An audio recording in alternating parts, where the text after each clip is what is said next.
Hi guys, and welcome to Rugby Rants episode 2. I'm Tom. This is Chris.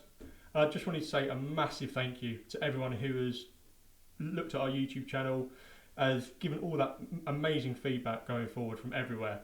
So we really do appreciate that, and keep it going for us, because we want to give you as much content as possible. So thank you very much. We also want to take this moment to apologise for last week's episode. Unfortunately, it was our first, and it wasn't great, was it? No, I mean, I don't really do technology, so it was down to you, and it was a first bash, and but yeah, thanks for the feedback. We really didn't expect the numbers that did come through, and hopefully we can give you a bit more of that, and just talk from the heart and say the things that people are a bit too afraid to say. Really, that's what we're here for, isn't it? Yeah, that's what we're here for. We're going to discuss as much as we can, the good, the bad, the indifferent, and anything that you want us to talk about, put it in the comment section, and we will address it to the best of our knowledge and ability. That's what we're trying to do here. Where do you want to start?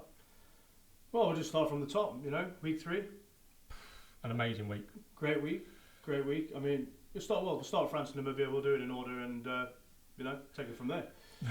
So France and Namibia, 96-0. Sort of predicted, wasn't it? Yeah. I mean, look, a few of the games this week have been, what we would refer to as like training games. Yeah, definitely. Ironing out some creases for the tier 1 teams, that the big guns, really, that are going to be looking at quarters and semis and finals.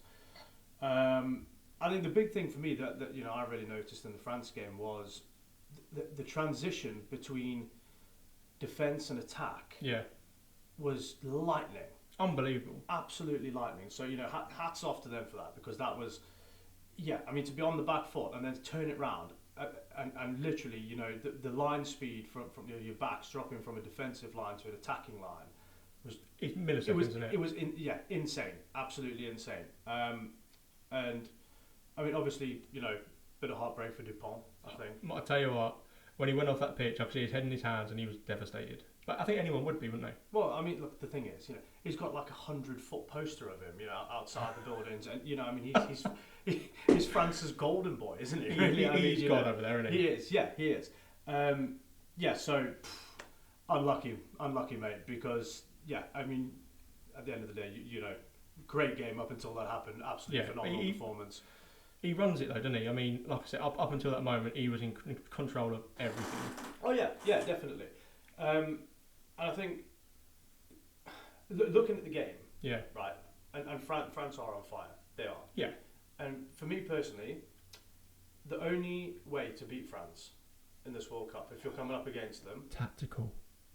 Yeah, well, this is what we do, right? This is what I do, right? I put the rugby world to rights. You're going to have to batter the forwards. You need a big pack to do that though, because they've got some monsters. Yeah, they've got some monsters, but they're slow. And I mean, I wouldn't want to tell. If you look at the I know they've got got some big players, but when it comes down to like technicality, physicality, you've got some other teams out there that can dominate that pack. Yeah. But their backs, the backs are lightning, and defensively they're pretty good as well.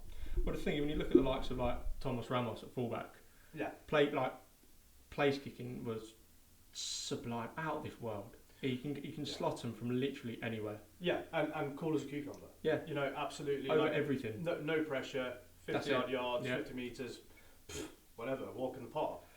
And but this is a topic we're going to come to. Yeah. Right, about having a world-class kicker in your team. You need it. It's a big thing. Well, the thing is, no matter who you are, if you're a world-class kicker, you should be able to put points over. And when you leave points out in the field, that's the difference between winning and losing. No, of course it is.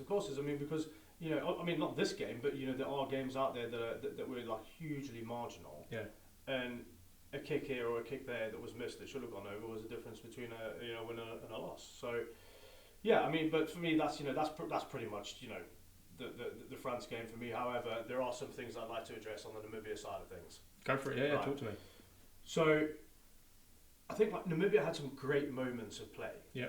Like they had 2 or 3, maybe 4 phases where they looked good. Like they did. The thing is, I think what people forget, yes, they're a tier 2 side, but they train as hard as everyone else.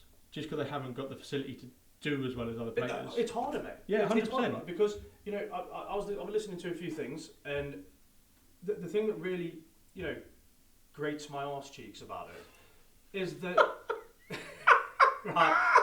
Well, no, but right, okay. There's some lads at Namibia that are travelling for 5 hours. It's a long time. To get it's a long to time. training, right? I know it's a vast country, right? It is, and you know, beautiful, one of the most beautiful places in the world. But it's barren. Yeah. And you know, to not have facilities sort of halfway for everybody. Sort of meet in the middle. Yeah, it's a bit of a shock horror, really, to me. And you know, the fact that guys are travelling for 5 hours, that means they're going to travel 5 hours back. Yeah. You know, and when are they doing this? I mean, because they're not professionals in the sense of it's their full-time job. Yeah, you know, they're not getting you know, paid by clubs and sponsors and you know all that sort of thing. So you know, it's a huge shout to them. You know, to step up into into this sort of game and go, we're playing the host nation, and you know, let's just give it balls, because give it everything you've got, but they've got nothing to lose. No, exactly. They've got everything to gain, and that is a benefit most of the time. Yeah. You know, when you're playing like that. And the other thing is that some of them have to give up their jobs just to come to the World Cup. So and that's heartbreaking. If anybody wants to question the dedication of the Namibia side, Namibia coaches, Namibia team, you know, and the team that surround them, don't dare. Well, they put their life on hold just to come and play in the World Cup. Well, I mean, you know, they have. I mean, what do the guys' families think? You know, oh, but by the way, missus, you know, I've been allowed to go to the World Cup, but my employer won't let me have the time off, so I've had to pack my job in. See you later. Yeah, what a great conversation that must be to have at home, you know. So you know, and I'd like to. I mean, you know, Namibia borders South Africa. Yeah. Okay, and there's guys in this Namibian team that they deserve a shout. They deserve a chance. Yeah, 100%. You know, can we not do a little bit more and maybe open up the floodgates a little bit for, you know, provincial teams to perhaps maybe look at, say, taking on in SA. Because I mean, it's the closest sort of, you know, major rugby playing country to them. Yeah. We have an abundance of professional club teams, you know, when you're talking Stormers, Bulls, Sharks, you know, that sort of thing. And there's guys there in that Namibia team that I think deserve a run out, you know. Couldn't agree more. And to get a bit of backing and to get, you know, top end coaching and to get that sort of intense game experience. But the thing is, how do they expect people to improve if they're not given a chance to do so? Well, exactly. You need all the game time you can get at a high level. Exactly. So, you know, huge tip of the hat to the guys from Namibia, because definitely. Yeah, just well done. Like, well done. Seriously, like. Well, they didn't put 100 points past them. Let's put it that way. No, exactly. And you know what? That is a hard day at the office. That is an 80 minutes of like, when is this going to end? Constant, you know, constant on the go, battle. And they never gave up. They put big hits in all game. They defended, and well done. Yeah. Round of applause. Great. Yeah. Okay. Referee for the game, Matthew Carley. Sorry if I haven't got the name correct. Right. Before we go any further on, I want to address something on the referees throughout the whole World Cup. Feel free. Right. Feel free. Right. One thing that I can't express how much this annoys me, purely on the basis that the amount of cards that have been shown for certain players that didn't really deserve cards. Yeah. And then you look at other games where it's been free flowing, they've had similar instances. Yeah. And just a penalty and no cards been shown. How can they justify that and make it be fair across the whole of the World Cup when there's so much inconsistency across the refereeing? But it comes, you know, to me, it comes down to like personal opinion, doesn't it? But you know, because we have games where the refs looking to the TMO and his constantly assistant, you know, his touch judges. Yeah. And the game is like, you know, you're watching what's going on. He's busy talking to the TMO while the game's continuing to play, and then 5-6 phases later, suddenly it's you've got a yellow, mate. But then you had 5 or 6 minutes of play gone by, and they don't know like. Yeah, but why? What happened? When did this happen? You know, and I mean I can go with that, and we will discuss this because it's a big gripe of mine as well. It's just the frustrating side of it. 'Cause you've had some really good games of rugby where you haven't had cards dished out for the good, for the not so good. I don't know, but the game's been so free floating, and there's been no players off the pitch, and it's not been one sided. You know, for a certain team whose players not been off the pitch. Yeah. You know, and I think let's discuss that when we come to South Africa Ireland game. Prime example. Because example. I mean we can let's get into that then. Yeah. But yeah, I think Matt Carley had a pretty good game. I mean, it wasn't a very hard game to referee, to be honest. But there wasn't a hell of a lot of going to the TMO. What was this? What was that? And the crowds, right? This is something that I've got to get to, right? The crowds at the World Cup this year, it's been awesome. Yeah. The footage of families being able to go to the rugby matches and not have to worry about ruckuses in the stands and things like that. And that is what rugby is. It's a communal thing, isn't it? It's enjoyed by all. Yeah, 100%. And the singing and the chanting and the Mexican waves and all the rest of it, keep it going because it does a hell of a lot for the players. It really does. I don't, as spectators and fans, every time I've gone to a game, chanting, singing, Mexican waves, whatever you want to do, hooting, hollering, it almost feels like you're giving back to them. Yeah, 100%. Yeah, 100%. I mean, they're putting the body on the line for 80 minutes and, for your enjoyment. I mean, it's quite sort of like, it's like reminiscent to the days of the gladiators, isn't it? They step out onto the field of battle. Yeah, definitely. And you stand there and watch and spectate for your enjoyment. It's like hope for blood. And and everybody's got a favourite, and So, yeah. I know, but it is though. It is, isn't it? It's just like it's modern day warfare, isn't it? So, right, that's France Namibia. I don't think there's really anything else to come across there. Great moments to play from France. Being able to sort of open up, let the backs loose a little bit, have a play with maybe some stuff that they've been doing on the training pitch that they maybe wouldn't have enough time in a bit more of an intense game to do on the field. And great show. A great spectacle to watch. Yeah, I mean, scoreline aside, I think both teams played very well. It's very unfortunate for Namibia they couldn't get a score, and they definitely had chances. It's not they didn't. Yeah, of course, mate. And it just comes down to, I think the more they play, the better they'll get. And the next World Cup, they might be even better and cause an upset. And this is what I'm on about. Can they get into some tier 1 club, provincial teams, and then when they come together for the next World Cup, they'll have had a lot more game experience, a lot more sort of high level stuff. Yeah. So look forward to seeing that in the future. Well, I hope people do. I mean, people aren't going to. Well, hopefully they'll listen to this and go, well, do you know what? Let's look at this. You never know. You never know. But I hope they do as well, because there are some cracking players in there. Oh, there are. They definitely, really are. Definitely. I think so. So, are you happy to move on? Yeah, 100%. Yeah. Great stuff.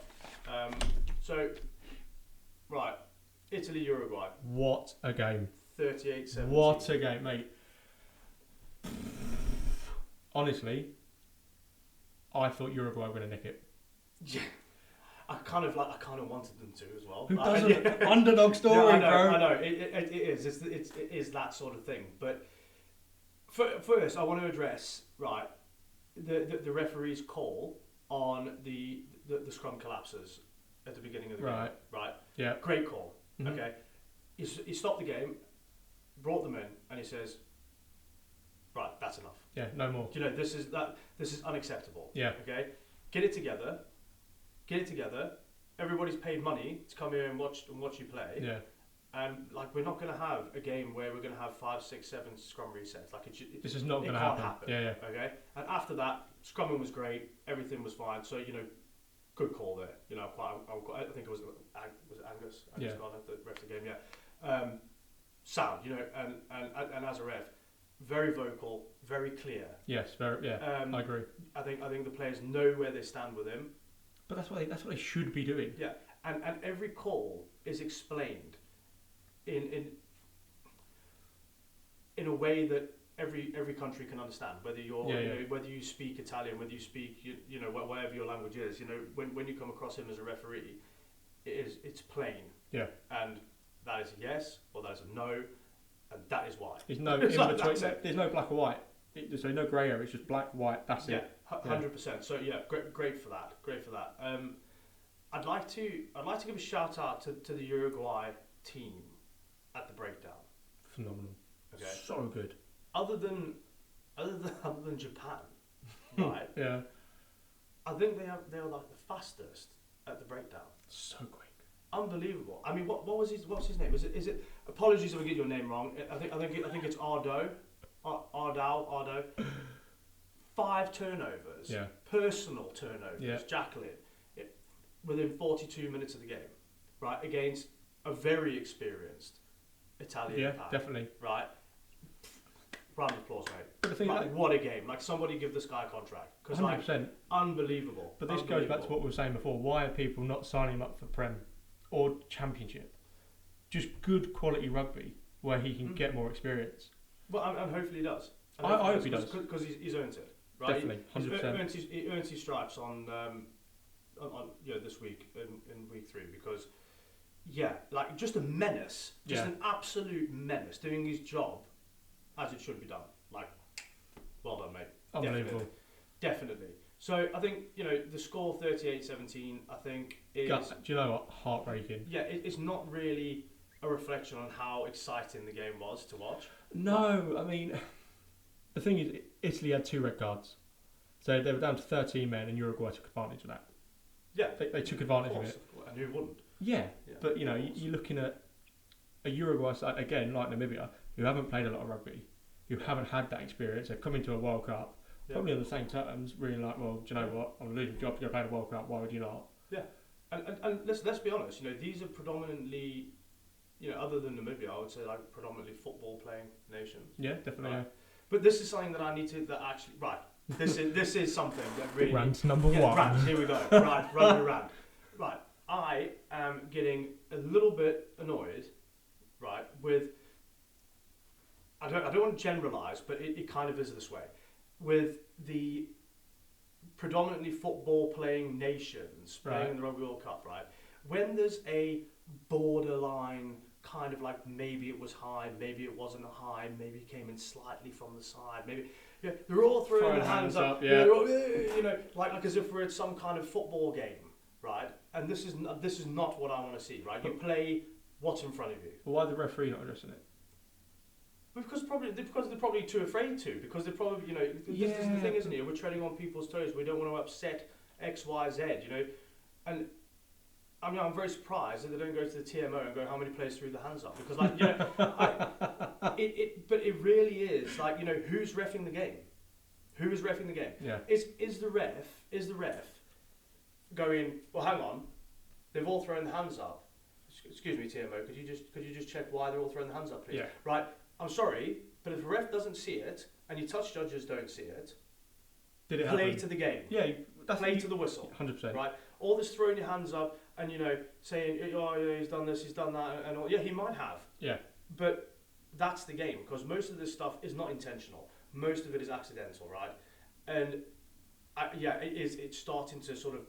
Great. It's starting to annoy me. It's starting to spoil the games a little bit. Yeah. It's too much. I mean, if it's something blatant. Okay. You can understand, do you know what I mean? If like players come down, taking a high ball, clattered around the neck, and nothing's been done about it, you're going to have a word. Yeah, exactly. But little niggly bits is part of the game, unfortunately. Do you know what I mean? If it's not seen, it didn't happen, really, did it? And if it does result in an injury, okay. Again, a lot of these things aren't intentional. For those of you out there who are rugby fans, rugby supporters, but have never played the game, it's in the heat of the moment, right? These things, they happen. It's a contact. It's part of the game. It's a contact sport. Yeah. You can be going in with the intention to put a hit in at sort of like waist height. Maybe to dislodge the ball. Maybe chest height. Suddenly he trips. He falls over. Somebody ankle taps him. Mm-hmm. Something happens. He drops that far, and now you've got a shoulder to the face. Okay. But you can't eliminate that. That's just going to happen. That is the game. But when everybody's going, ooh, what's it? It spoils it, and they will look at it, and they will say yes or no or maybe, or maybe they don't. And this is the other controversial thing, isn't it? Yeah. What is the difference between that shoulder to the face and that shoulder to the face? Well, nothing. It's a shoulder to the face at the end of the day. But somebody's been red carded, somebody's been yellow carded, or somebody's just been given a penalty. And the mitigating factors again that come into the mitigating factors. It's a contact sport. The thing is, this is it. Like, you get hit hard, you get hit low. I understand like player safety and player welfare. I'm all for it. We don't want bad injuries. You don't want career-ending injuries. No, of course not. However, you have to take into consideration if someone's dropping in height. Yeah. So if I'm 6'4", yeah. if I'm going down and someone's got to try and get down lower than me, but they can't because I'm already running at full tilt. Yeah. It's going to be some sort of collision in there. You've got a split second. Especially if you're one-on-one with somebody who's the same height as you. Yeah. I've never played international level, but obviously the speed is so much greater. Yeah, exactly. Do you know what I mean? And it's very nice for all of us as spectators to be sat with a bird's eye view, saying, oh, didn't you see this? Didn't you see that? But I can guarantee you, when you're on the pitch, you probably see 3 or 4 people in front of you at any given time. Yeah. Because you're so focused on your particular job and your role and what your coaches have said, right, today this is what you do. Yeah. It's easy to start throwing your hands up and saying, oh, why didn't you do this, why didn't you do that? Well, get over it, right? That you're not there, you're not playing, you're supporting, which is great and fantastic, but you've got to let these things slide. Yeah. You've got to get over it, unless it's some sort of there's some huge malice in something, like a clothesline to the face or a stamp on the head, which is intentional. Yeah. That's the game, mate. You take the rough with the smooth, don't you? Of course you do. You've got to. You can't not. No, exactly. And again, this is one of these topics that we can discuss for hours and hours and hours. There's no end result. No, there's not. No, there's not. It comes down to opinion. It comes down to opinion. Definitely. It does. And you know what? Let's move on. Let's move that. Let's move on. So we'll go on about it for hours, right? And we don't have time for that. It's a Monday after work, Right, Argentina, Samoa. Great game. I feel Samoa should have won. However, I don't think they were as clinical as Argentina, and they had a lot of handling errors. Jokes, handling errors. Yeah, I mean, unbelievable, like ridiculous amounts. If you look at the amount of times that Samoa broke the gain line, and just that last pass, fingertips, every time. Knock-ons. Again with I'm sick of hearing it. It's a greasy pitch. It's a greasy ball. Do something about it, right? These are professionals. Yeah. And if it means, I don't know if anybody knows what a tacky cloth is, right? If you do, great. If you don't, prepare to be educated. I don't know what a tacky cloth is. Right. Okay. So in the world of say strongman, right, you get what they call tacky, which is like a sticky substance that goes on your forearms. But sometimes they're not allowed to use that, right? And they get something called a tacky cloth. So it looks a bit like a chamois, right, for your car. Yeah. Right. And basically, can we not just give the ball a bit of a dab with that, like when we come to a period of an end of play, whether it's a line out or something like that, just to stop this whole condensation, or the humidity, using the word greasy. I mean, are they all covered in sun cream? Like, is this, I don't know. Like, have we got baby oil on so that people are slipping off the legs for tackles? Is that why the ball's becoming greasy? I don't know.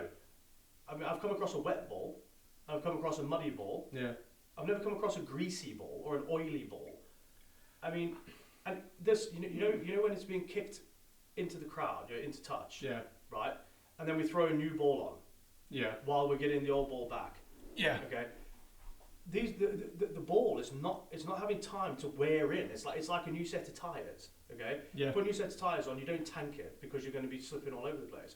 So suddenly we're waiting 5 minutes for the old ball. The new ball comes on, and it needs wearing in. Of course it does. And again, is this something that wants addressing? I know it's going to take long to get the ball back out the crowd, and especially when people are trying to keep hold of it. Yeah, exactly. Fair enough. But can we not tacky cloth these balls down? Is that something that we can look at for the future? I mean, I think it's a great idea, but then You know, for both teams. I'm Yeah. not talking about one team has it and one team doesn't. I'm talking about like, you know, Each have one. You know, a World Rugby approved. Tacky cloth, yeah. You know, even if it means giving the touch judges one of them, Yeah. or something like that. You know, or Yeah. they're going to wipe with a towel, but you know. But the thing, you wipe it with a towel, and this is going to sound really bizarre, but are you just spreading the grease instead of getting it clean? Yeah, but you don't know, do you? No, we don't. I mean, look, we're not there. We're not playing with the ball. I haven't had a chance to handle one of them or anything like that. Feel free to send one out. Yeah, with signatures. Yeah. Yeah, but no, definitely. I think can we? Let's get a response from Gilbert. Yeah. You know, if anybody from Gilbert's watching, anybody has anything to do with the match day balls of the World Cup, please feel free to let us know why the balls are greasy. Well, I think the amount of handling errors that have been across the whole World Cup, not just certain games, the whole World Cup. The whole thing. Yeah. There's been so many scrums, so many just knock-ons, even like line-outs not being straight.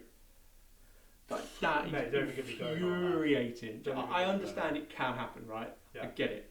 However, it's ball goes in, whistle gone, not straight, and again, not straight. But there's no excuse for it. There's no excuse for it. Greasy ball. I played at hooker, right? Okay, and I did the training. You know, you stand there and you're throwing the ball at the side of the upright, so ping, ping, ping. You know, trying to get it so that you can throw it bang on. And I understand you're trying to maybe gain, an inch or two, but the fact that they're doing like a banana shape. You know? Yeah, they're literally going. I mean, is that conditions? I don't know. No, but I don't see anybody being blown off their feet. We haven't got hurricane gale force winds, have we? So. Oh no, that is very true. Riddle me that. Why are the throws? I mean, a few of them were. Sorry, a few of them were called, weren't they? I mean, a few of them were called, but it's not. At schoolboy rugby level, you were taught you had to get that right down the middle. Yeah, right every time. Down the middle. And all this, closing the gap and closing the gap and closing the gap in the line out, and then the referee's going, "Oh, you need to move and you need to move," and then they're moving, that much millimeters. Yeah. Well, in the grand scheme of things, we are mere minions.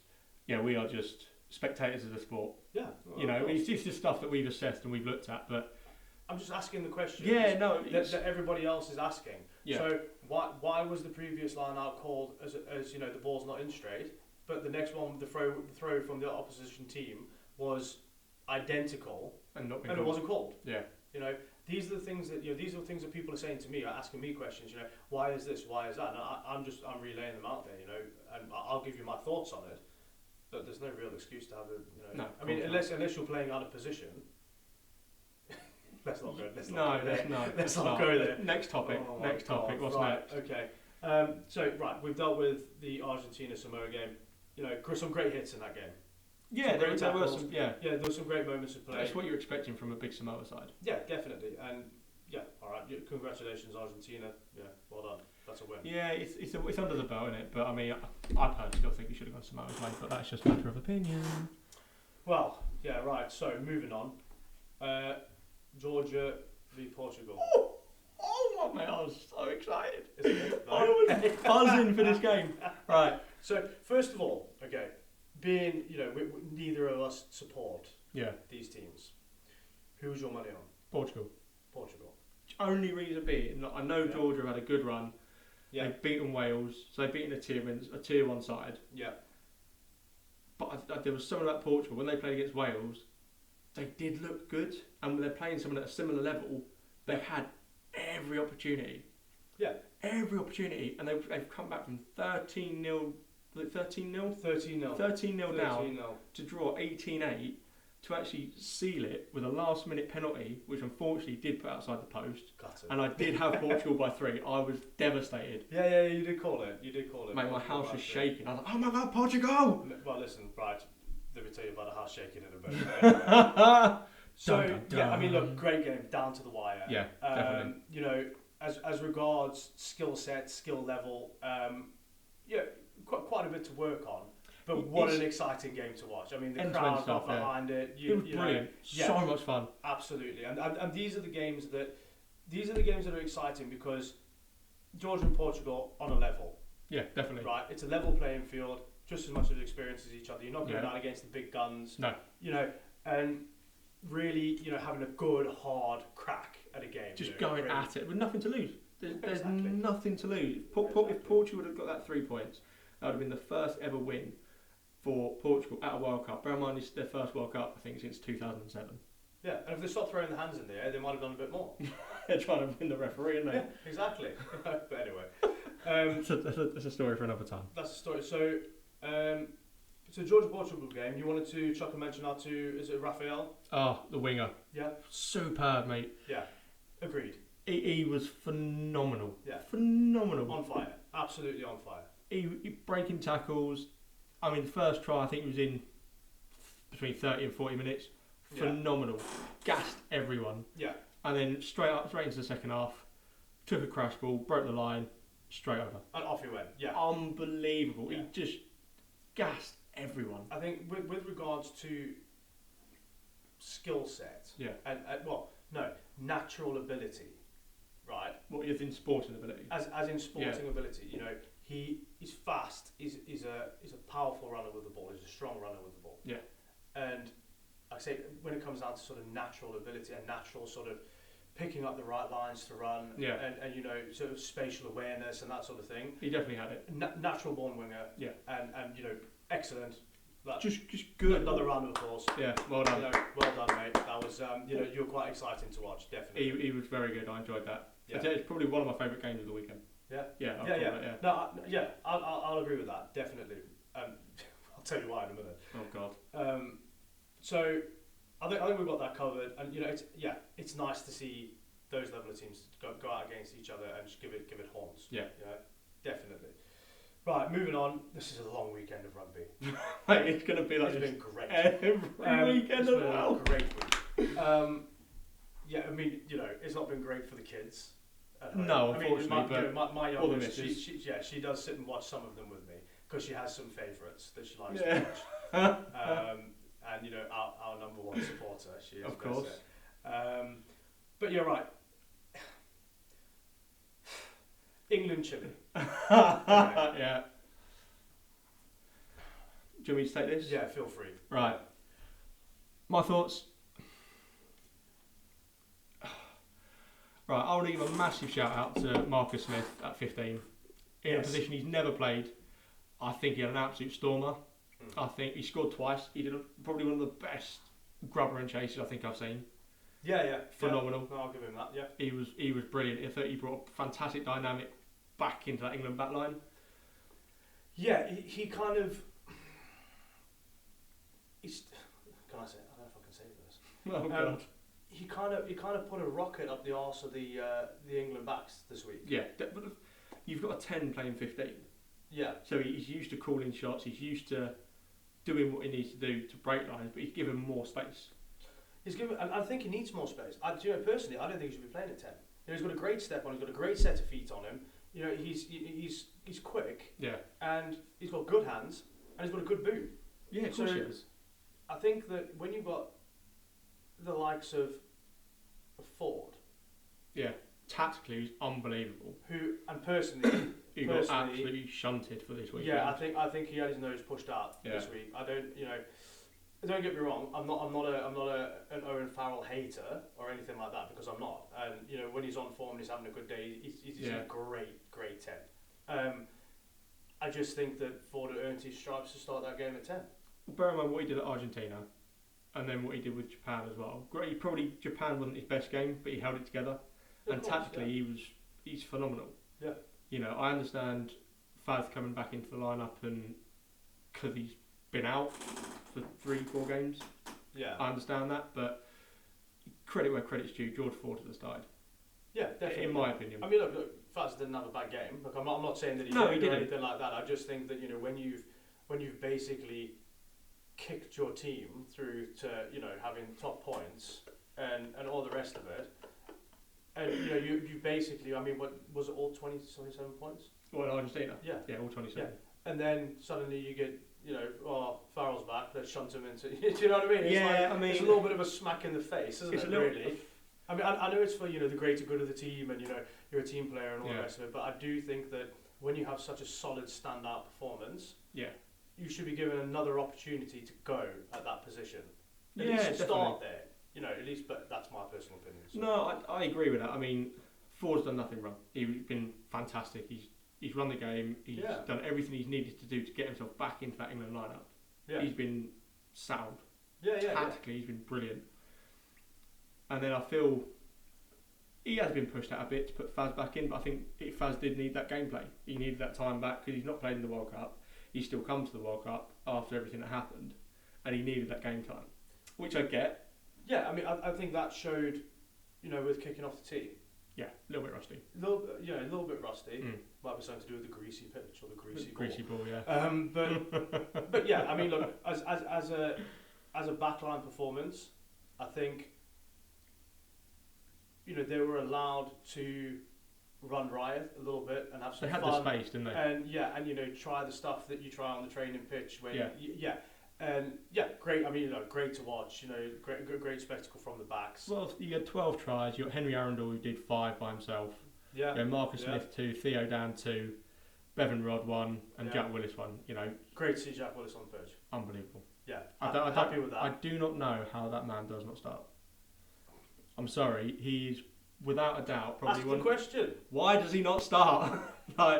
Honestly, I'm a Wasps fan. Yeah, and he's been in Wasps. He's been in the academy, and he's been absolutely phenomenal.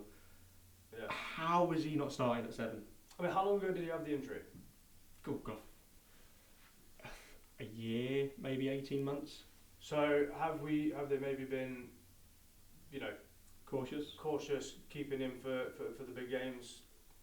Maybe next year. I don't know. I don't know. But yeah, cracking game, mate. Yeah. Well done. As a forwards game on a whole, how do you feel? Yeah, like we said, it's a training game, isn't it? I think they did well. I mean, I don't think they were ever going to lose the line-out battle or the scrummaging battle or anything like that. No. Pack differences. I mean, I think we weighed in at 967 and they were 860, so we're 100 kilos different. Yeah. You're never going to lose an up-front battle. And bear in mind the experience that we've got and everything else. And to be honest, it was to get players on the pitch to give them a run out for the World Cup. Yeah, definitely. I mean, the scoreline was sort of irrespective of exactly. But yeah, I mean, nice for them to get some bonus point under the belt and keep trudging on. I think that's what it is. We've got a week off this week, and then we've got Samoa next week, so that's going to be that's going to hurt. I think that is the thing. I think the key for England here is to come away from the Samoa game injury free. Yeah, and go and do it. Look good doing it. Get through the game. Put some points on the board, but come away intact. That's not hanging off in pieces and strapped. Because it can happen. Of course it can. Some of the biggest hitters in world rugby. Well, mate, Pacific Islanders, they all do it, don't they? Yeah, great to watch. Great rugby to watch. Just painful, isn't it? Painful. Anything else on the England game you want to cover? No, not really. I mean, like we said, I think we've said it all. To be fair, I think it was all very. It was clinical. Yeah, it was. It had to be what it had to be. We had to put a big score on. We had to get those tries in. We've got electric wingers and Henry Arundel. We've unbelievably quick. Well done for controlling your language. Unbelievably quick. I don't understand how. That's like I do understand. Is he unbelievably quick, or does he look unbelievably quick against? No, bro. He's quick. Yeah. He is quick. Okay. Yeah. Don't say it. No. I know exactly what's going through your head. Listen, I'm not passing comment on anything like that because I've never stood out on the wing of my life. So I mean, everybody seemed quick to me. So yeah. Oh, bro. But yeah, no, great game to watch again. As a fan, as people in the stands. Yeah. Unless you're from Chile. Great. A great game to cheer on. And I think that's what it was. I think it was a game that we needed to get supporters back. Yeah, yes. One thing, and I'm going to say this now, this really, really, I'm not going to swear, because, it's a family-friendly show. Yeah. But what really annoys the living daylights out of me is how can you boo your team after they put 80 minutes on that pitch? Granted, it may be a scrappy game. They're still out there. They're doing what you want to see. I understand the frustrations. Yeah. I get that. But they're not out there doing it. I'm sorry, who was booing who here? England fans have been booing previously. So this is what I'm saying. We needed this big Right, this game. yeah. You're right, sorry, yeah, I'm with you now. You Previous know, like games, after the Japan game, they were booing. Why would you boo your home team? Why would you boo your team? Why? I don't get it. I don't. Because there's not many other fans or supporters in the world that do that. No, like everybody had a bad day at the office, right? England are slowly getting better and better. We've played Chile, we've put points on them. We've got a week off now to adapt and develop and make sure we get better for Samoa. Yeah. So they're leading to quarters. Yeah, I mean, this has not been an easy fought road to get to this point in the World Cup. Definitely not. There's been a lot of upheaval, there's been a lot of chopping and changing, and I know, I do have a rant about there's only so long you can use that as an excuse for. Yeah. And it's starting to come right. Yeah, You well, know, I'd like to hope so. Yeah, I mean, it looks like, from the performance this week, I think that now is the time to nail down positioning. Yeah, okay, definitely. And have a game plan of, whatever your split's going to be on the bench, who's going to start at this position, and let's leave it at that. Work with that now, because we've been chopping and changing for the past however many months, and we're putting the feelers for this one, putting the feelers for that one, seeing how they go as a pair. You centre pairings, you fly off, you scrum off pairing, etc. Just Danny Kerr, Guy's unreal. right? Yeah, one of my favourite players in world rugby. But he's so quick around the fringes. Yeah, and I think that's what we lack. Yeah, we do. I mean, I know that he's what we refer to as an impact player. Or a finisher, yeah. Or a finisher. I'd love to see him have like the first 40 minutes, 50 minutes of a game. The thing is, what I find with Danny Kerr is when it needs to slow down, he slows it down. When he needs to pick the pace up, he's there, forwards in, he's there, balls out. Yeah. No, he controls the game so well. Like I said, he's one of my favourite players in world rugby. I think he's one of the most underspoken about scrum offs in the world. We talk about Faf, we talk about Dupont, but we should be talking about him. 100%. I think he's one of the best England scrum halves we've got at the minute. 100%. Without a shadow of a doubt. That's no discredit to anyone else. No, absolutely not. No, look, at the end of the day, you're up there because you're good at what you do. But I just think that certain players get overlooked when it comes to giving them a bit of a big up. Yeah, really. definitely. So Danny Kerr, well done, mate. Cheers, mate. Right. This is where it comes down to nitty gritty, and I think you're a little bit touchy about this, aren't you? That says it all. Right. South Africa, Ireland. I'm not gonna lie, I did call this. Right. First off, right, I would like to congratulate Ireland on this win. It pains me, but as a whole, as a game of rugby, right? Yeah. What a game! Unbelievable spectacle of rugby, mate. Last week we spoke about running straight lines, big hits, hard running rugby, not too many kicks backwards and forwards, and if you were speaking to somebody who'd never watched a game in their entire life, and said, "What should rugby look like?" That's it. Do you remember what we were saying? Phase rugby. Mate, I've said this for years. Phase rugby. Right, phase rugby. If you can retain that ball for between a minimum of 9 to say 12 phases, you are percentage-wise, you should be there or thereabouts. Well, yeah, you'd think so. Yeah, and that that phase rugby, South Africa Ireland game, ace. Yeah, ace. I'll tell you, it's been the best game of the World Cup so far. I thought I was going to have an aneurysm. Right, honestly, I was sat in my house and I've sent Tom a picture. I've seen a picture, that my wife sent that took of me in the last sort of 2 or 3 phases of the game, and I think it was probably, I want to call it the South African pose, because I think every South African supporter was sat like, oh my God, are we going to get over in this? And that is exciting rugby, mate. Really exciting rugby. Big shout out to Bundyaki, who was huge. Yeah. Huge. You cannot deny it. He bashed up your middle of the defence. I don't have to like it, but I can't deny it. No, he did. No, he did. And like I say, all credit to them, and credit to Johnny Sexton. Yeah. Right. I find this quite difficult. So we'll get through it, mate. Right. In Ireland, he's like God. Yeah, of course. Isn't he? Is. Like, I mean, he's like the saviour Well, mate, like, he's of Irish rugby. he's Isn't the all-time Irish point scorer. But this for Ireland has been an immense build-up to this World Cup. It's been the past 18 months. It's been 18 months of planning and training and planning to execute how they did on the weekend, right? Because clinical. as basically what they did, they kept the ball away from they kept the game away from the South African pack. Yeah. Right? SA went with the 7-1 split, which worked against New Zealand. Yeah. Right? Different game altogether. Yeah, definitely. Right? Ireland took a step back and was like, just don't let them play the game. It's as simple as that, really. And yeah, I mean, from South Africa's point of view, it wasn't a bad game. They had a cracking game of rugby. Yeah. Right? But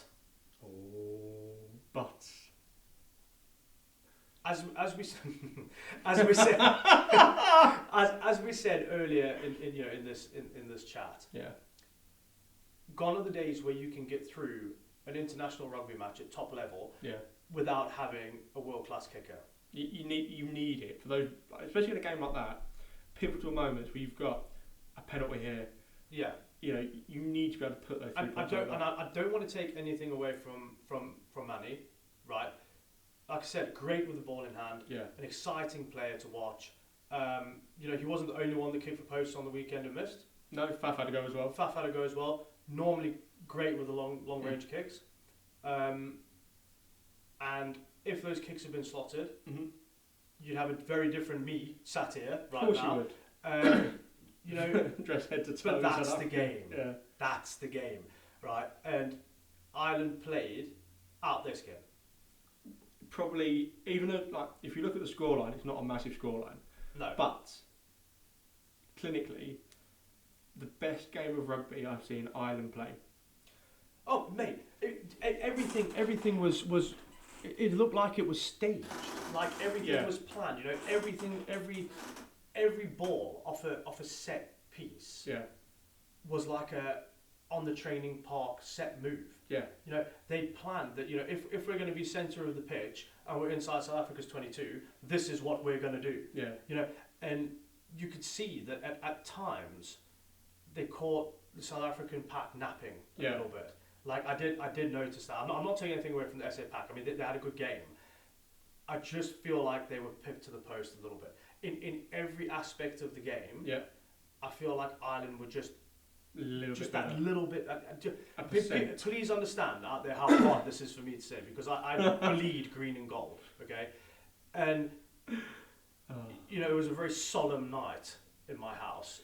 Let's put it this way. But what a game! Like I can't begin to describe to people like that was, and that's why the scoreline was as low as it was, because you've got two great teams defensively, two great teams attacking. Unbelievable. And when people say you've got South Africa who are the defending world champions, and you've got Ireland who are ranked number 1 in the world, that is what happens when two monsters collide.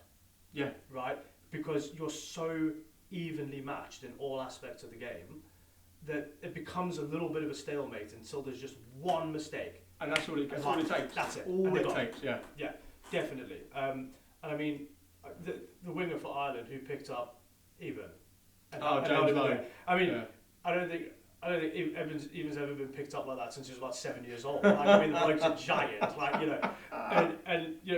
What a great little bit of play. I mean, even I laughed. Right, I was like, my God, really? The strength of the lad. Bear in mind, Evans 6'9", he's probably 19.5 stone, 117 kilos he is to be precise. Yeah. But of a winger of James Lowe of that calibre, just to pick the man up. He's had a great tournament, James Lowe. Probably Guy the Electric and Matt Hansen on the other wing. My Lord. The Ireland 23 or 33 man squad, they are just unbelievable. And before I get into the whole refereeing cards, not cards issue, right? I want to throw something out to Willemse. Okay? Ooh. Great under the ball. Oh yeah. Willemse had an absolutely great game. I mean, stepped. I think it was Sexton. He literally he just fell over on the field. And I mean, taking the ball out the air, Chesney, ball out the air. Yeah, but you've got two of the best people in the world Currently doing that. Yeah. ball out the air, and give them a little space. Yeah. And they're dangerous. Of course they are. And electric feet, bro. That is what made that game so good to watch. It was possibilities at any given moment. And massive hits, huge double team hits going in. Like, I mean, it was. But you could hear it from the telly. Like, you can hear the collisions through the referee's microphone. And to die-hard rugby supporters and fans, whether you're a South African supporter or an Irish supporter, you know, whether you're just, you know, you're just a supporter of rugby. You would have watched that game. Yeah.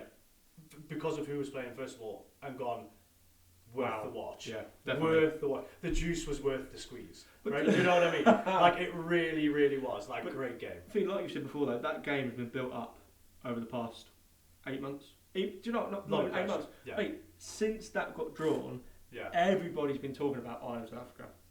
Regardless of what nation you are, where you're from, it doesn't matter.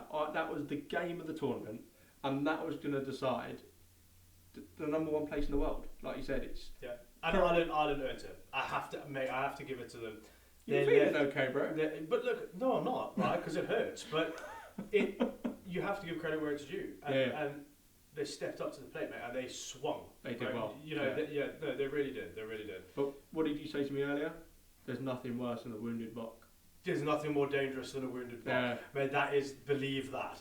Right, let me tell you something now. Right, Russie will be going gorillas right this week because you know it means more. Yeah. Right, it just means so much to South Africa and South Africans as a whole, as a people, as a country. That there's no comeback quite like an SA comeback. So I'm looking forward to the uproar now. Yeah, definitely, and let's see what happens. You know, let's see what happens. I'm not going to sit here and start predicting things 2, 3, 4 weeks down the line because you know you've done that already. Yeah, I've done that already. Made a mistake. So yeah, I'd like to get onto the refereeing of this game. Yeah. Okay. Hard game to ref. Speak your truth, bro. Right, hard game to ref. Pressure wise. Yeah. You know, the world is watching you referee this game. The biggest game in the tournament. And I think that it showed in this game that when you're not going to the TMO every 30 seconds and you're not pulling cards out the pocket, you know, because let's be fair, there was quite a lot of penalties given away. Was it 19, 20 penalties? I don't know off the top of my head. I think it was around that. Bear in mind, none of this is scripted, right? Tom and I watch these games completely separately. And just message each other on WhatsApp between them. Yeah. And then we come in after work on a Monday evening. Yeah. And we sit and we do this off the cuff, right? This is just like basically like having a chat in the pub over a pint about the rugby. Great, because the game had a great flow to it.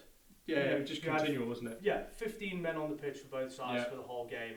And it showed the difference in you know, the physicality and how intense the game was, and you know, the speed of the game, everything that you look for in a great game of rugby was there, and it wasn't hindered by you know, it was a bit that was a little bit you should have done that. Well, there was no throwing your arms up in the air and you know, all the rest of it. There was none of that because you've got two teams there who have something to prove. Yeah, without shadow of a doubt. And you know, in it, case sera, right? If something goes wrong and you get smacked in the face and you're bleeding, well, tough, because that's the game. Get up and go with it. Yeah, and you know, and please, who ref this game? I'm sorry, I cannot remember for the life of me what his name is. I think we were too focused actually on the game itself. Yeah, but shout out to whoever it was. Get on Google quickly, because this game, when a game of this sort of magnitude, of this weight, is allowed to flow, and the players are allowed to get a little bit gritty and, you know, try, you know, like in the scrums when you're props, maybe pinching a bit of back fat on your opposite prop, you know, as they're buying it in, and, you know, if the little things, you know, that are kind of left to slide. Yeah. That. And just shout out to the referee of Ben O'Keefe. Ben O'Keefe, yes, sorry, Ben. Cracking performance, right? Ace. Because that is what everybody wanted to see. Hard, free-flowing rugby. Hitting, big rugby. Yeah. Right. And well done. You know. Another round of applause. Yeah. Well done. As regards to the refereeing, generally, I think that's the best game I've seen referee purely because it was so free flowing. but that's what it did for the game. Yeah. If we had a different ref, and I mean, I'm not going to name names or whatever the situation is. If we had a different ref, that game could have become quite stale. Very stop, start, static, and 100%, because it would have been a penalty for this. Well, your team's done that 3 times. There's going to be a card next time, and then it becomes a bit. Oh well, SA's down to 13, or Ireland's down to whatever, and that for a game of that of sort of that level, it was great. But I do. I really, really want to see Nigel Owens back in refereeing rugby again. I'm sorry, but for me, Nigel Owens is the GOAT. Mate, right? he is, he's the greatest of all time in refereeing, without a shadow of a doubt. 100%. And I think that, if we can all coax Nigel Owens back into refereeing... Should we start a petition? Yeah, well, even maybe just for the World Cup, for the Rugby World Cup. If he doesn't want to do, travel here, there, and everywhere, because it is quite demanding on the referees. You're traveling all over the world all the time, and to have a career as long as Nigel's is, you miss out on a lot, I would imagine. And if he doesn't come back to World Rugby, open Nigel Owens' refereeing school or academy, because there's no grey area. There was no grey area with Nigel. No, it's like and. This is bad, that's why you're doing this, you need to do this. And if you don't like it, get tough, off it. because he'd tell you, right? He'd tell you that you're doing it wrong, and that was that. And the difference between the players' respect for Nigel on the pitch, and maybe not so much for other referees who are coming through now, it tells in the game. Yeah. It tells in the game. But great refereeing. It really... For the South Africa Ireland game. It created probably one of the best games of rugby we've seen this World Cup. Yeah. Free flowing, hard hitting, yes, penalties, but I mean, you didn't stop the game of play. Yeah, I mean, and God knows what my neighbours must have thought was going on in the house, because I was going absolutely ape. I'm trying to keep it, PC, but I was absolutely on my feet. Yeah. You happy to round up that game? Yeah, 100%. I mean, like I said, best game of the tournament. I did call it. You did call it. I did call it. I don't know why I thought Ireland. I think it was just to annoy him a little bit, but I knew it would. But it's all. I mean. Can I just right? This is something. Okay. Can I just address the immense call for Andre Pollard? Right. Yeah. Okay. So. Yes, we require him. Yes. Yes. He is the best off the tee that we've got. Right. Right. And yes, he should be starting and playing in this World Cup. But he is only one person. I mean, he's not the Terminator. No. He's not. He's not. He doesn't make up 15 players. No, he doesn't. I think they feed well off each other, don't they? But yeah, they do. And I think we have missed him. And I'm a big supporter of Andre. Great player. Tactically, the best option for fly off that we have. And that's not taking anything away from Manny Leblanc. No, it's not, because Manny's got years left. Yeah. Right? I mean, we could see him in another 3 World Cup, 4 World Cups. I don't know. And literally, it's one aspect of his game. Yeah. That's it, and that does not make a team. That doesn't create the win. It helps. Yeah. But at this level, on this stage, you need a world-class kicker. So, the big shout for Andre to come back, yes, please, great, marvellous. I would. I do. On a personal and on a selfish level, I would like him back. But, like Sia Khaleesi has said, he's one man. I tell you what, sorry, just to stop, Sia Khaleesi, what a man. I've been watching a few press conferences about him. The guy's he's unreal. Should I get into this? Right. Yeah, let's do it. Oh, We've got time. God. Have we got time? Yeah, I don't know. Oh, God. We've got time. Right. Sia Khaleesi for president. Right? Seriously? Okay. I've said it now.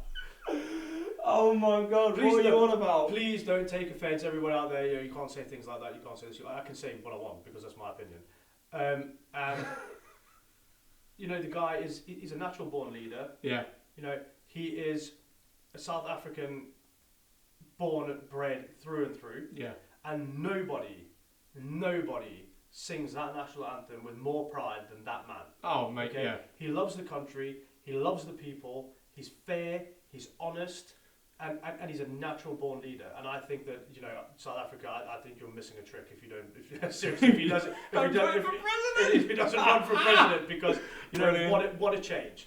What a change to see somebody who is humble. Yeah. And, doesn't have to pretend to be something that he's not. Yeah. He has huge respect throughout South Africa. Yeah. Really, not just the team, not just the coaching staff. On a whole, and I think that what a fitting moment. Like, but that's I've probably created a world of grief there. But yeah, I really know, genuinely though. I mean, can you think of anybody better? I can't. mate, I don't know. I've got no idea how that works out. But no, like I'm not going to get to politics on this show. I'm really not. I'm not doing politics. Oh, God. I'm not. Right, yeah. That's enough, right? Right, okay. But the only reason I bring him up is the fact that obviously, yes, Manny Lebok had a bad game off the tee, but even he said you can't blame him for the defeat.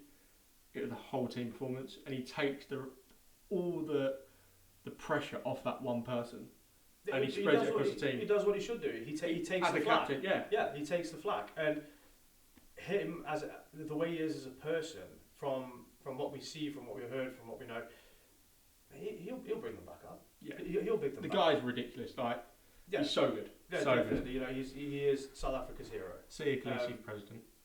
Heard it here first. Hashtag. Remember the space. You've started the trend. Yeah, I know. Right, so just cruising onto the Scotland-Tonga game. Great Okay. game. Very. Yeah, I liked it. It was a good game. It was a game I was expecting Scotland to win. Yeah. I did think they would win by that much. No. However, Did you not? Didn't no, you? Really? No.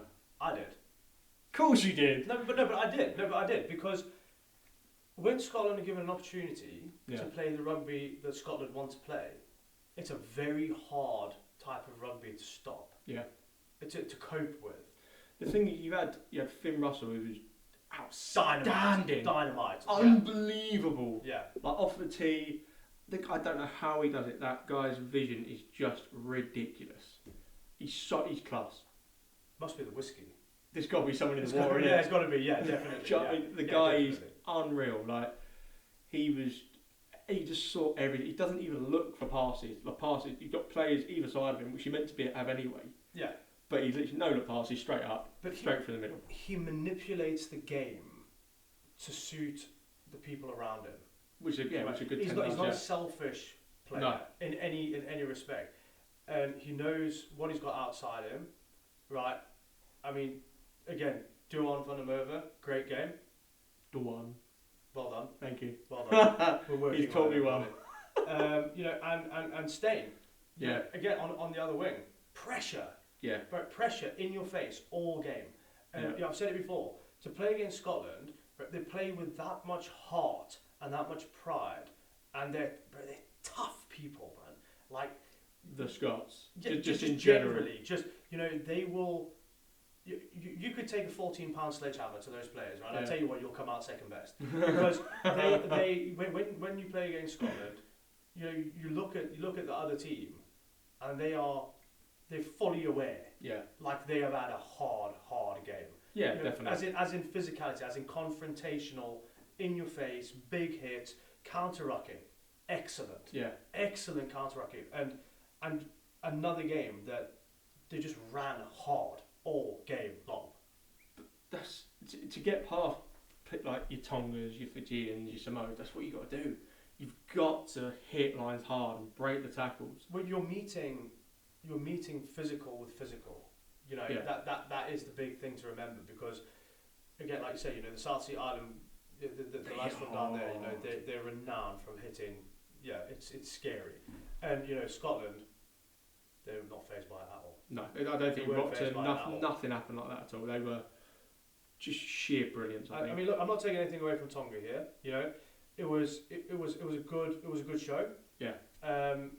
Bits to work on, but again, you know, this comes down to that topic of coaching, training, funding. You know, accessibility to, you know, what the top teams have. Yeah.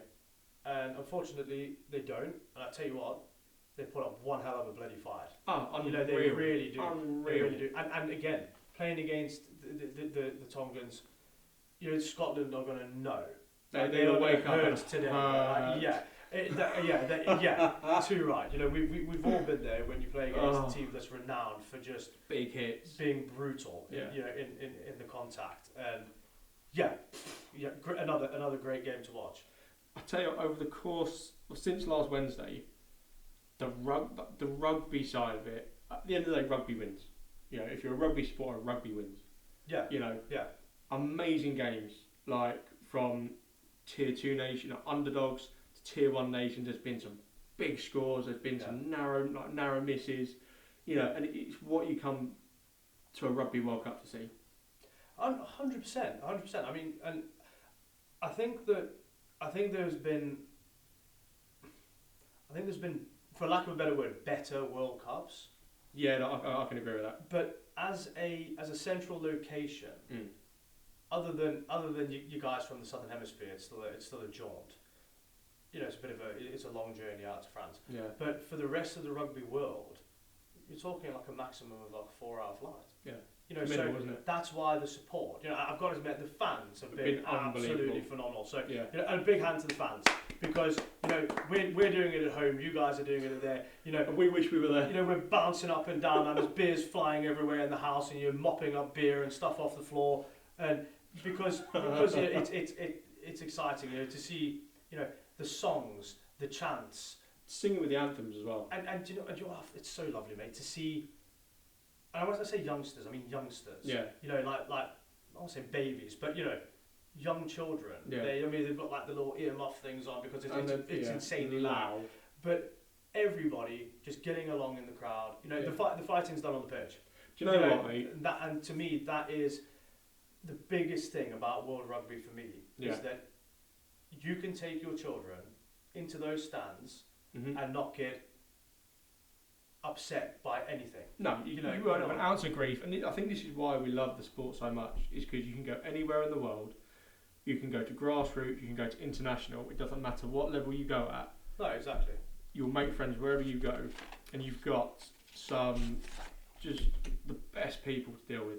And there's no ruckus, there's no hassle, there's no grief. You're all there for one purpose. Yeah, like everybody speaks the international language of rugby. Yeah, like you say, you have a mutual respect. Yeah. Across the board. You know, I think you just said it. You can go anywhere in the world, walk into the nearest club, and make mates.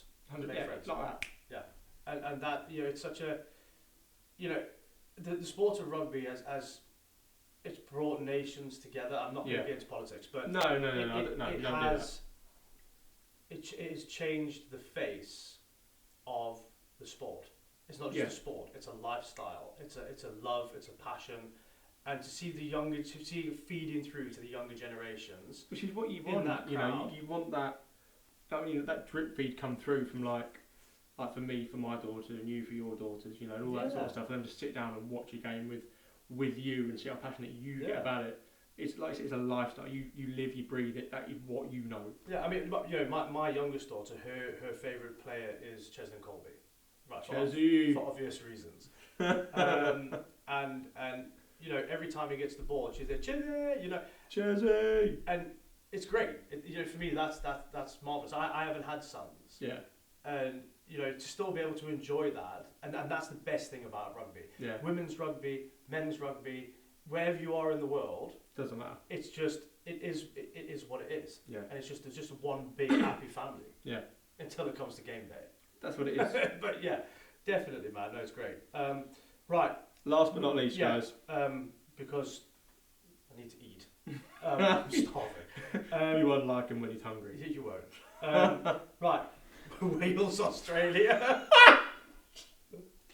Sorry, I shouldn't laugh. Right. No. Sorry. Serious speak. Right.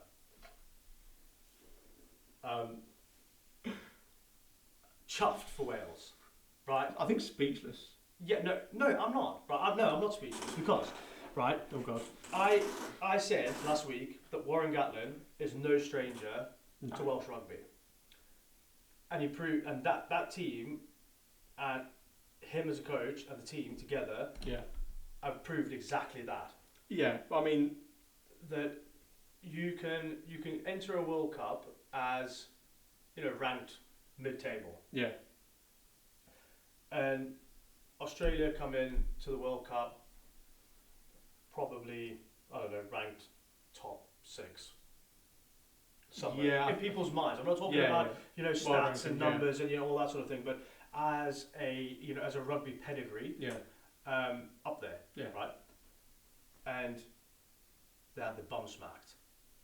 Not just smacked, mate. They got their pants pulled down, unfortunately. And it's not a great. It's.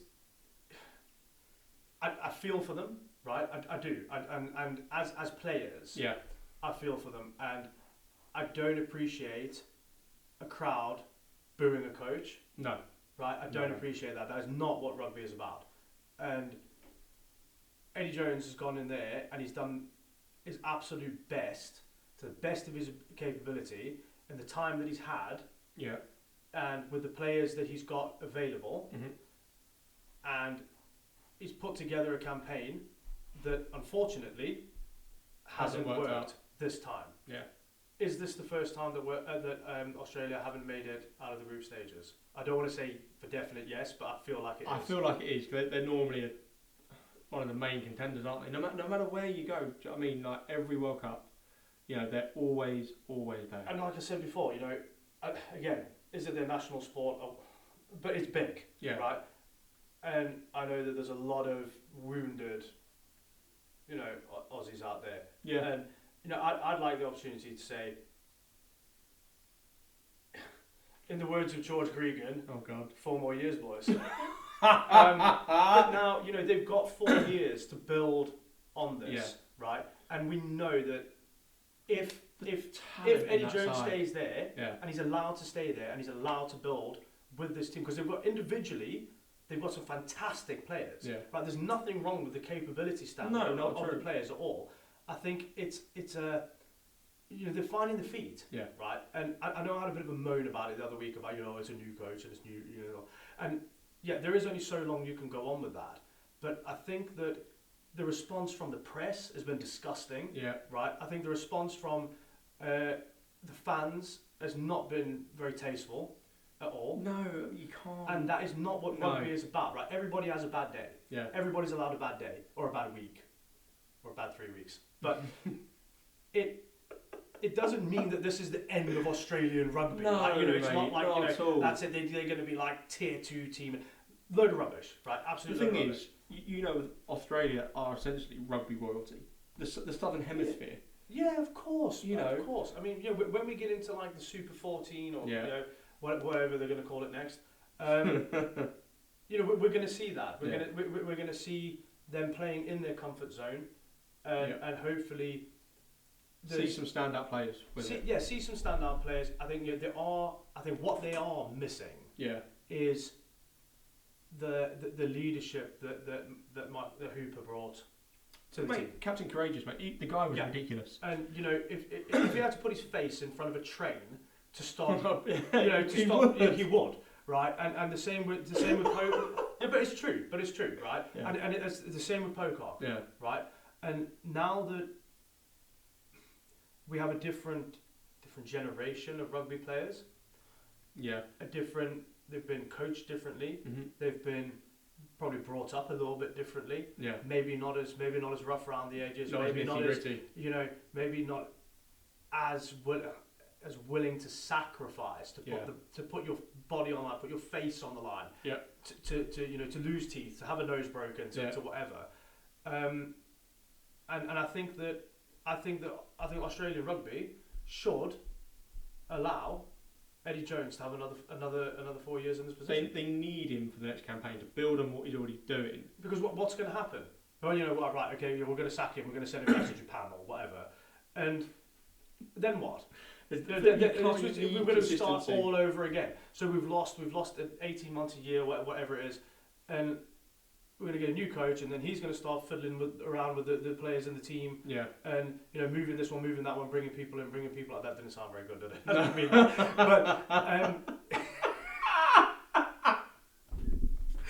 But right, no, I get what you're saying. You get what I'm saying. So then we're back to square one. And you've not And gained you've got to anything. build on that as well, right? And I would love to see nothing more than Australia tip up to the next World Cup and go, here we are. But This is us. Let's do they this. need the consistency. Yeah, they've got to have it. They've got to have it. It's the same with every teammate. Like, you look at SA and look at the coaches they've had. They've had Raji Rasmus, and I cannot pronounce the other name. What's the guy's name? Sharknado. There we go. Consistency. But where are they going after the World Cup? Or is that another topic of discussion? That's another topic, mate. Right. We can't get into that. Look, I don't know the true ins and outs. I think I know, but I don't want to get into it if I don't know the facts. No. But back to the Wales-Australia game. Australia aside, Wales did play very well. And a massive shout out to Jack Morgan. Yes, Jack What Morgan. a nose break. Did you see that? Yeah, that is, that there, okay, that right there is what I feel Australia is missing. That is the epitome of you do not leave the pitch unless you're pronounced dead. Yes. Right, and to play what 76 minutes. Yeah, it happened in the first 4 minutes, didn't it? No, first 6 minutes. With a proper break, and it's a proper broken nose. Like that is, you know, man, big manner. Like Mate, well done, bro. And you know he does. He epitomises what a rugby player should be. Just tough, nitty gritty, and the thing is, he's a fantastic player anyway. He is a great player. He is a fantastic player. And I think the whole of that Welsh team yesterday played well. You know, Gareth Anscombe as well. He came off a bigger, and he had 70 odd minutes. And you know what? That was what a change. Yeah, right. He came in, he won the game, and he was on form. Yeah, brilliant. And I think you know, I mean, Dan Biggar is a class. I mean, he's like the cornerstone of Wales rugby. Yeah. But Lado came on and filled the boots and more. Oh, You know, he really did. He really did. And to be as calm under pressure, to fill those shoes, to step up and take those kicks at post, to control the game like he controlled the game from the back. Man, you know, I think when Dan Biggar retires, he's got to be key number 10 to replace him. 100%. Starting 10 every time. Round of applause. Well done. Right, we've covered everything.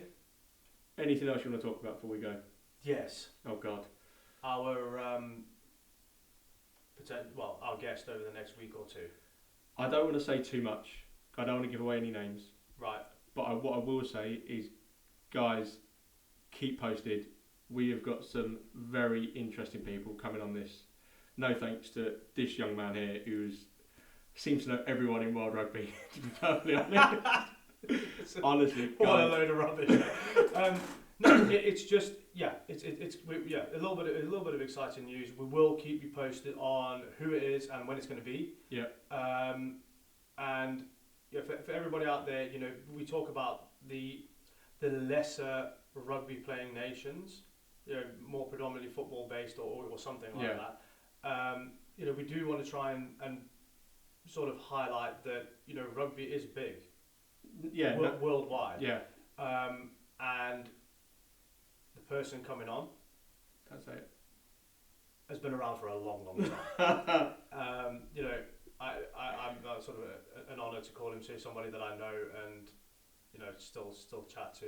But yeah, we'll keep you posted on that if you are interested in who it's going to be and when it's going to be. Just keep with us, and we will reveal all in good time. Done. You ready? Done. Yeah. I don't know, mate. Thanks, Guys, everybody. Thank you so much. Remember to subscribe, hit that heart button, hit that bell button for notifications so you can see these lovely faces every week. See ya. See you later. Bye-bye. Bye.